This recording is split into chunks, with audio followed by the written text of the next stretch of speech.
नमस्कार। आगे बढ़ते हैं और पूर्व जन्म साप 22 की बात करते हैं। और अभी जो पाठ है, आज का जो पाठ है वो भ्रातृ साप के ऊपर आधारित है और इसी चीज को आज हम लोगों को समझना है। और भ्रातृ साप को हम लोग अच्छी तरह से समझें, इसके लिए लग्न, तीसरा, पांचवा, मंगल और गुरु, इसका विशेष रूप से ध्यान रखना है। अगर इसका हम लोग विशेष रूप से ध्यान रख लेंगे तो भ्रातृ साप को हम लोग समझ जाएंगे। फिर से दोहरा देते हैं, पंचम इसलिए क्योंकि पूर्व जन्म के जितने भी कर्म हैं वो सारा पंचम से देखना, और जब यहाँ सुतच्छयः बोलते हैं तो संतान के लिए भी पंचम स्थान की ही बात आती है। भ्रातृ स्थान तीसरा है, इसीलिए तीसरे का यहाँ पे संबंध होना जरूरी है। लग्न तो जातक है, कोई भी फल लग्न को ही मिलना, लग्नेश जो जातक है उसी को मिलना, तो इसीलिए उसका यहाँ पे बहुत आवश्यकता। चलिए अब श्लोक के माध्यम से आगे बढ़ने का प्रयास करते हैं। कहते हैं भ्रातृ स्थान गुरुर नीचे, और गुरु मकर राशि में नीच का होता है, तो यहाँ पे कौन हो गया? गुरु। हमने कहा था कि चर्चा जरूर होगी। किस राशि का है? मकर राशि का। तो अब ये लग्न कौन सा हो गया आप समझ गए। वृश्चिक लग्न की पत्रिका हो जाएगी और उसी के विषय में बताया जा रहा है। अब तो और सरल हो गया कि हमको 12 में नहीं, ये वाला कॉम्बिनेशन तो वृश्चिक लग्न में ही देखना है। मंद पंचम गो यदि, अब मंद पंचम गो यदि मंद शनि को बोला जाता है तो शनि यहां आ जाए।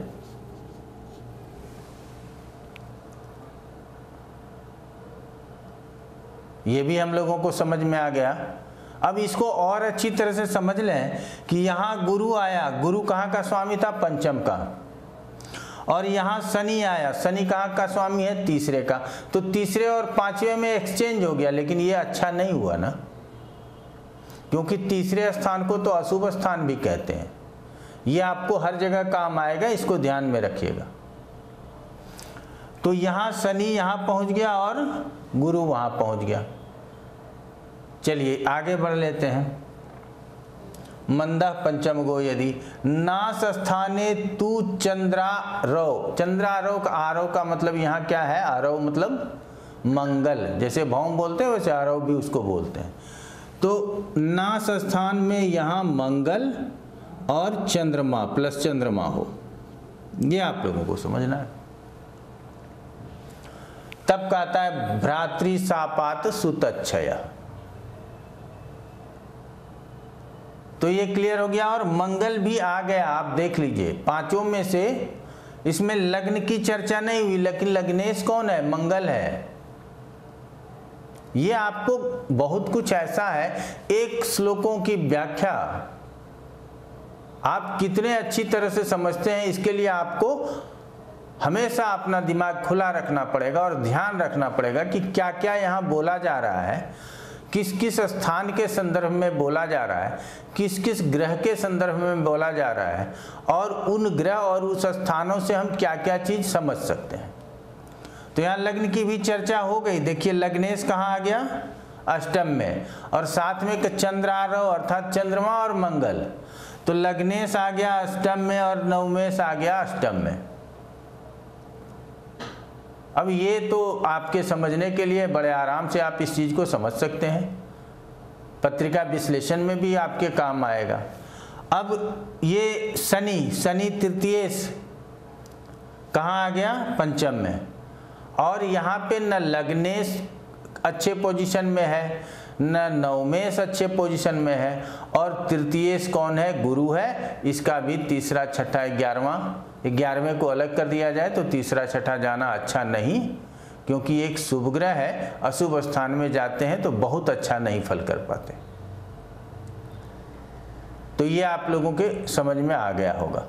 अब यहाँ से क्या है कि गुरु को देख लिया, चाहे आप एक्सचेंज के रूप में याद रख लीजिए, लग्नेश नवमेश को अष्टम में जाने के लिए याद रख लीजिए। लेकिन ये विशेष वृश्चिक लग्न में ही संभव है, इसीलिए इस चीज़ को ध्यान रखिएगा। अन्य लग्नों में क्या होगा कि अब यहाँ मंगल चंद्रमा यदि बिठा दिया जाएगा तो वो पंचमेश और नवमेश नहीं होगा, सॉरी लग्नेश और नवमेश नहीं होगा। तो हम जो आपको कहते हैं कि ये जो बताया जाता है इसको 12 लग्नों में सबसे अधिक फिट कहाँ कहाँ होता है, हमारे जो पाठक हैं वो अलग अलग लगा करके जरूर समझ लेंगे, क्योंकि उनको मैंने पीछे से बहुत कुछ आराम आराम से बताया हुआ है। तो आप भी प्रयास कीजिए, आप भी समझने लगेंगे। नहीं तो हम हमेशा क्रम से बोलते हैं, क्रम से पाठ पढ़ के आइए, यहाँ समझेंगे कि जहाँ लग्नेश मंगल नहीं होगा, जहाँ भाग्येश चंद्रमा नहीं होगा, तो उसको यहाँ नहीं लिखा जाएगा। तो इसीलिए ये वृश्चिक लग्न विशेष में ही इसका ध्यान रखें, अन्य लग्नों में नहीं। और जहाँ हम लग्न में कुछ नहीं लिखते वहाँ सारे लग्न लगा के देखिए कि सबसे ज़्यादा पीड़ा कहाँ दिखता है। चलिए अब अगला श्लोक पढ़ेंगे। कहते हैं तनु स्थान धीपे रिष्फे। तो ये जो तनु स्थान है ये किसको कहते हैं? लग्न को कहते हैं। और उसका स्वामी कहाँ बता रहा है? ये 12th में चला गया, अर्थात ये लग्न का स्वामी, लग्ना लॉर्ड 12th में। तनु स्थान धीपे रिष्फे भौमः पंचम गो यदि, और पंचम में कौन हो गया? मंगल हो गया। अब आप यहाँ ये जरूरी नहीं कि इसी लग्नों में देखें, अब ये किसी भी लग्नों में देख सकते हैं। आपको जहाँ सबसे लगे कि नहीं ये जो बताया जा रहा है उसको अलग अलग, मैं कभी आपको किसी एक श्लोक को अलग अलग लग्नों में भी बता दूंगा, वैसे आप अपने कॉपी पेन उठा करके इसको लिख सकते हैं। और हम श्लोक का अर्थ बता देते हैं आपको और उसकी व्याख्या भी बता देते हैं, इसीलिए हम उम्मीद करते हैं कि आपको परेशानी नहीं होगी। तनु स्थान धीपे रिष्फे, तो यहाँ कहाँ चला गया? 12वें में। और पंचम में कौन आ गया? भौम, मंगल। तो यहाँ मंगल आ गया। अब आगे देख लीजिए, मंगल की चर्चा हो गई, लगन की चर्चा हो गई। रंध्रे स, हाँ, रंध्रे स पाप पुत्रे से। रंध्रे, रंध्रे मतलब अष्टम में, स पाप पुत्रे से, मतलब एक तो अष्टम में और पंचमेश के साथ अशुभ ग्रह, तो यहाँ हो, और 5th Lord plus malefic Lord, ये कहा गया। तब कहता है भ्रातृशापात सुतच्छय, भाई के शाप से संतान की हानि होती है। तो यहाँ पंचम आना है, मंगल आना है। अगर तृतीयेश नहीं आएगा तो मंगल आएगा। क्यों? क्योंकि वो तीसरे का कारक है, और मंगल नहीं आएगा तो तृतीयेश आएगा, लेकिन मंगल तो आएगा ही आएगा। पंचम आएगा, लगन आएगा, तो ये इन्हीं के बीच हमको ये निष्कर्ष निकालना है। उसके बाद तो हमने कहा कि ये जो जैसे ही मेलिफिक प्लैनेट से युक्त हो, रंध्रे से स अर्थात अष्टमेश भी हो, यहाँ ये कहा जा रहा है पाप पुत्रे से। और पाप पुत्रे से 2 अर्थ निकाल लेते हैं कि क्या मंगल शनि सूर्य हो पंचमेश, या फिर पाप अशुभ ग्रहों के साथ पंचमेश हो। तो ये आप लोगों के ऊपर हम छोड़ते हैं। यहाँ पाप पुत्रे से जो लिखा गया है इसका दोनों मीनिंग निकलता है या लेते हैं लोग। तो अष्टम में हो, सप्तम में हो, कहीं भी संभव है। क्या हो? अगर अष्टम में हो गया, मैं अष्टम में इसलिए लिख रहा हूं कि यहाँ 8th लॉर्ड भी हो जाए, साथ में पंचमेश भी हो जाए और मेलिफिक प्लैनेट्स भी हो जाए। या फिर पाप पुत्रे से अशुभ पुत्रेश हो, अर्थात मंगल सूर्य और शनि हो।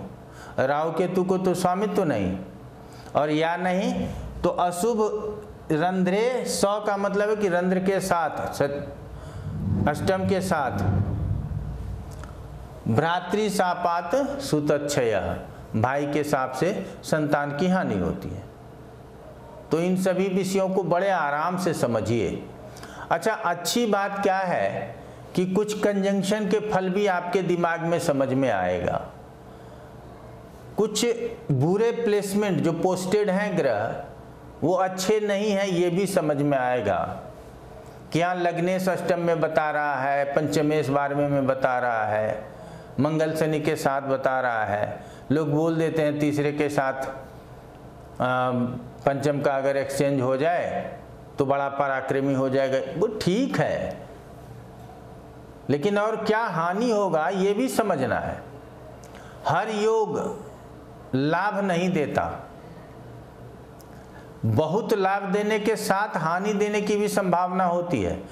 इसीलिए जब हम अपने विषय में पढ़ाते हैं, जब हम अपने क्लास में पढ़ाते हैं, तब वहाँ कहते हैं कि जब योग करे कोई ग्रह तो 2 बातों का ध्यान रखना चाहिए कि वो शुभ ग्रह है कि अशुभ ग्रह है, और दूसरी बात कि वो भावेश, कहाँ का भावेश, किस भाव का स्वामी है, केंद्र त्रिकोण का स्वामी है कि छठे 8वें 12वें का स्वामी है। अगर इन 2 बातों का ध्यान रख लेंगे तो रिजल्ट अपने आप निकलने लगेगा। तो आपको अगर ये श्लोक के माध्यम से हर पाठ को पढ़ेंगे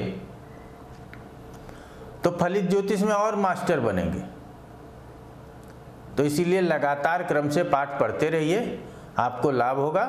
किसी भी तरह का कोई प्रश्न हो, अगर यहाँ से संबंधित प्रश्न है तो इसका जवाब फ्री में मिलता, लेकिन कैसे मिलता है कि आप पाठ संख्या बोलिए और बताइए कि वहाँ जो आपने ये चीज़ बताया उसमें हमको परेशानी है, तब तो मेरे लिए वो समझाना आसान हो जाएगा। यदि आप हमारे 600 पाठ में से एक कंबाइंड क्वेश्चन निकाल के आएंगे तो ना हम आपको समझा पाएंगे ना आप समझ पाएंगे।